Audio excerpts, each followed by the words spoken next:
ಮುದ್ದೆ ಜೊತೆ ಸಖತ್ ಟೇಸ್ಟಿ ಆಗಿರುವಂತಹ ಕಡಲೆಕಾಳು ಹುಳಿಯನ್ನು ಒಂದು ಸಲ ಟ್ರೈ ಮಾಡೋಣ ಬನ್ನಿ. ಒಂದು 2 ಗಂಟೆಗಳ ಕಾಲ ಕಡಲೆಕಾಳನ್ನು ನೆನೆಸಿ ಕುಕ್ಕರ್ಗೆ ಹಾಕ್ಕೊಂಡು ಒಂದು ಬೆಳ್ಳುಳ್ಳಿ, ಸ್ವಲ್ಪ ಕರಿಬೇವು, ಉಪ್ಪನ್ನು ಹಾಕಿ ಸ್ವಲ್ಪ ನೀರು ಹಾಕಿ ಒಂದು 2 ವಿಷಲ್ ಬರ್ಸ್ಕೊಳ್ಳೋಣ. ಸಾಂಬಾರಿಗೆ ಬದನೆಕಾಯಿ, ಆಲೂಗಡ್ಡೆ, ಟೊಮೆಟೊ, ಈರುಳ್ಳಿ ಇದನ್ನು ತಗೊಂಡು ಎಲ್ಲ ರಫ್ ಆಗಿ ಕಟ್ ಮಾಡಿ ಹಾಕ್ಕೊಳ್ಳೋಣ.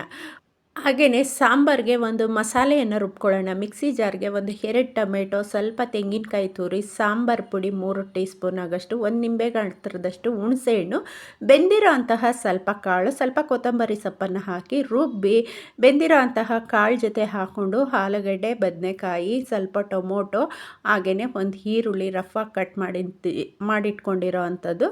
ಈಗ ಮಸಾಲೆಯನ್ನೆಲ್ಲ ಹಾಕ್ಬಿಟ್ಟು ರುಚಿಗೆ ಬೇಕಾಗಿರೋಷ್ಟು ಉಪ್ಪು ಹಾಕಿ ಮತ್ತೆ 2 ವಿಷಲ್ ತೆಗೆಸ್ಕೊಂಡ್ರೆ ರುಚಿಯಾಗಿರೋಂತಹ ಕಡಲೆಕಾಳು ಹುಳಿ ರೆಡಿ. ಇದಕ್ಕೆ ಒಂದು ಒಗ್ಗರಣೆ, ಎಣ್ಣೆ, ಸಾಸಿವೆ, ಕರಿಬೇವನ್ನು ಹಾಕಿ ಒಗ್ಗರಣೆ ಕೊಟ್ಟರೆ ಸಾಂಬಾರು ರೆಡಿ.